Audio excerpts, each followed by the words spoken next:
कंकाल का रहस्य। चौरा गांव के खेतों में इन दिनों खुदाई का काम चल रहा था। असल में इसी गांव से होकर एक अच्छी सड़क गुजरनी थी, इसलिए यहाँ खुदाई शुरू की गई थी। अचानक एक दिन खुदाई करने वाली मशीन से कुछ टकराता है। बाद में जब खोजबीन की जाती है तो वहां से 2 कंकाल मिलते हैं। पुलिस गांव के लोगों से पूछताछ शुरू करती है। आप लोगों को क्या लगता है ये किसके कंकाल हो सकते हैं?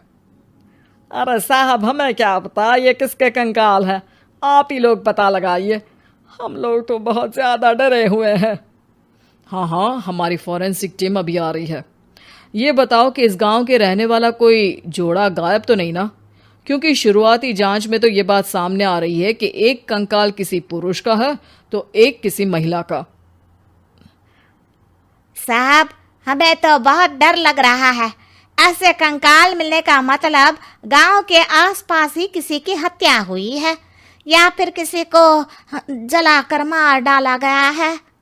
हाँ साहब, हम अपने परिवार को लेकर बहुत ही ज़्यादा परेशान हैं। देखिए, आप लोगों की परेशानी हम समझ सकते हैं, लेकिन आप लोगों को पुलिस का सहयोग करना होगा, क्योंकि आपके सहयोग के बगैर हम ये पता नहीं लगा सकते हैं कि आखिर ये किसके कंकाल है और इनकी हत्या किसने की। ठीक है साहब, गांव के लोग आपका पूरा सहयोग करेंगे। हाँ साहब, पूरा सहयोग करेंगे। तो फिर ठीक है, हम अपनी जांच शुरू कर देते हैं। कुछ दिन बाद जांच रिपोर्ट आ जाती है। पता चलता है कि ये कंकाल करीब 20 साल पुराने हैं, यानी 20 साल पहले किसी जोड़े की हत्या कर शव को यहाँ पर दबा दिया गया था। इंस्पेक्टर राघव, ये बताओ कि 20 साल पहले की मर्डर मिस्ट्री क्या अब सुलझ सकती है? हाँ सर, क्यों नहीं। लेकिन अब सबूत और गवाह काफ़ी मिट गए होंगे। मुश्किल तो होगी, लेकिन शायद किसी परिवार को इंसाफ मिल सके। इंस्पेक्टर राघव, आप बिल्कुल सही कह रहे हैं। किसी परिवार को तो इंसाफ मिलेगा ही और किसी को उसके किए की सज़ा भी मिलेगी। जी सर, मैंने तो जांच शुरू भी कर दी है। 20 साल पहले इस गांव के 2 जोड़े अचानक कहीं गायब हो गए थे। मैंने दोनों ही परिवारों के बाकी के सदस्यों से बातचीत शुरू की तो उन्होंने बताया कि उनके बच्चे शहर गए थे, लेकिन आज तक वापस नहीं लौटे हैं। लेकिन ये दोनों शव किस परिवार के सदस्यों के हैं, ये कैसे पता चल सकेगा? सर, मैंने डीएनए टेस्ट करवा लिया है। आज शाम तक इसकी रिपोर्ट भी आ जाएगी। अच्छा, ठीक है। उसी शाम को सर, डीएनए रिपोर्ट के मुताबिक ये दोनों ही लाशें चौरा गांव के रहने वाले प्रधान सुल्तान सिंह के बेटे और बहू की है। लेकिन इनकी हत्याएं किसने की है, ये कैसे पता लगेगा? इसी का तो पता लगाने की कोशिश में जुटा हूं सर। आज सुल्तान सिंह से मिलने भी जा रहा हूं। मेरा बेटा और बहू तो मेरे लिए सिर्फ यादों में ही रह गए थे। हमें उनकी लाशें तक नहीं मिल सकी थी। आज 20 साल बाद उनके कंकाल मिले हैं। मैं अब किसके लिए जीऊं?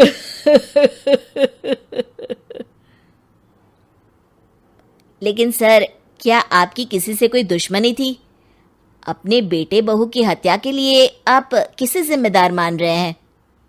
अब मैं किसका नाम बोलूं? मेरी तो किसी से दुश्मनी नहीं थी, बस मेरे बेटे बहू को कोई वापस ला पाता।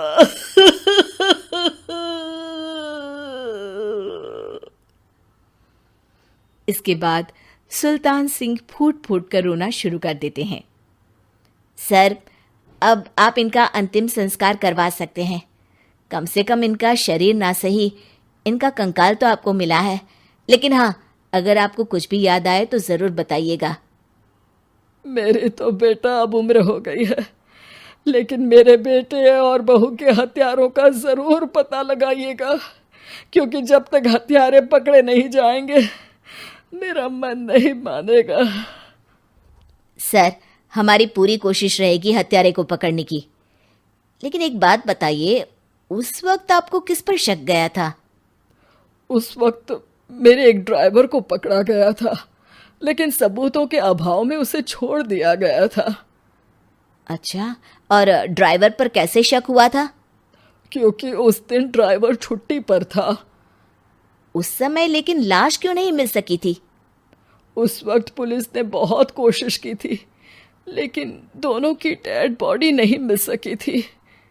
ठीक है, हमारी तफ्तीश चल रही है, मैं फिर आऊंगा। इसके बाद इंस्पेक्टर वहां से चला जाता है और सुल्तान सिंह अपने बेटे और बहू की याद में खो जाते हैं।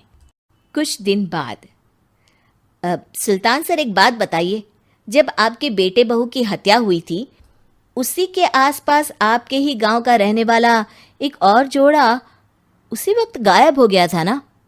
हाँ सर, अलका और अभिषेक, वो भी मेरे बच्चों जैसे ही थे। तो फिर वो कहाँ है?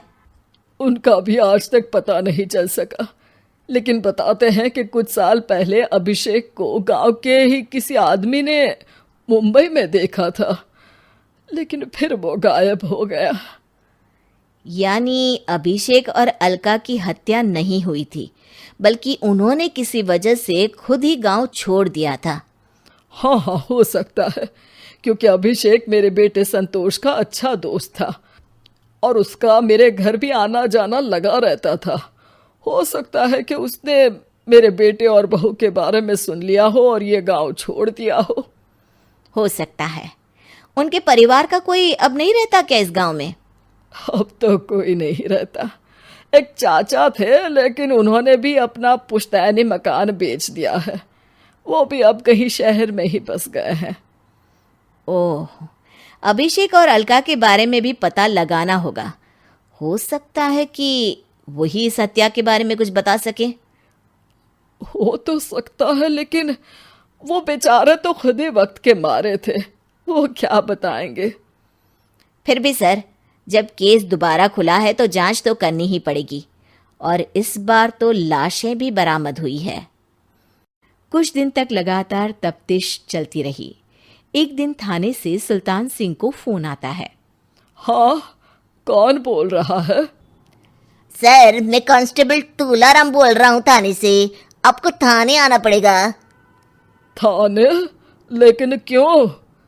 सर, किसी की पहचान करवानी है। अच्छा ठीक है, मैं दोपहर तक पहुंचता हूँ। सुल्तान सिंह दोपहर में थाने पहुंचता है। कई पुलिस के अधिकारी वहां मौजूद रहते हैं। सर, आपके बेटे की हत्या का रहस्य आज शायद सुलझ जाए। अच्छा इंस्पेक्टर राघव, पर वो कैसे? सर, उस आदमी को देखिए, क्या वही अभिषेक है? सुल्तान सिंह की आंखों में हैरानी से आंसू आ जाते हैं। हाँ सर, यही अभिषेक है। ये आपको कहाँ से मिला? सिर्फ अभिषेक ही नहीं, बल्कि इसकी पत्नी अलका भी इसके साथ है। मैडम, जरा अभिषेक की पत्नी को लाइए। जैसे ही अलका को पेश किया जाता है, सुल्तान सिंह जमीन पर गिर जाते हैं। सुल्तान सर, क्या हुआ आपको? आप अलका को देखकर गिर क्यों गए? सुल्तान सिंह सर पकड़कर बैठ जाते हैं। ये अलका नहीं, बल्कि ये तो मेरी बहू रितु है। पूरा थाना एक दूसरे का मुंह देखने लगता है। क्या? इसके बाद हर किसी को दो कंकाल और हत्या का रहस्य समझ में आ गया। अभिषेक और रितु ने मिलकर संतोष और अलका की हत्या की थी और लाश को जमीन के नीचे दबा दिया था। आज 20 साल बाद इस हत्या का रहस्य खुल सका था कि अवैध प्रेम संबंध में 2 मासूमों की जान गई थी।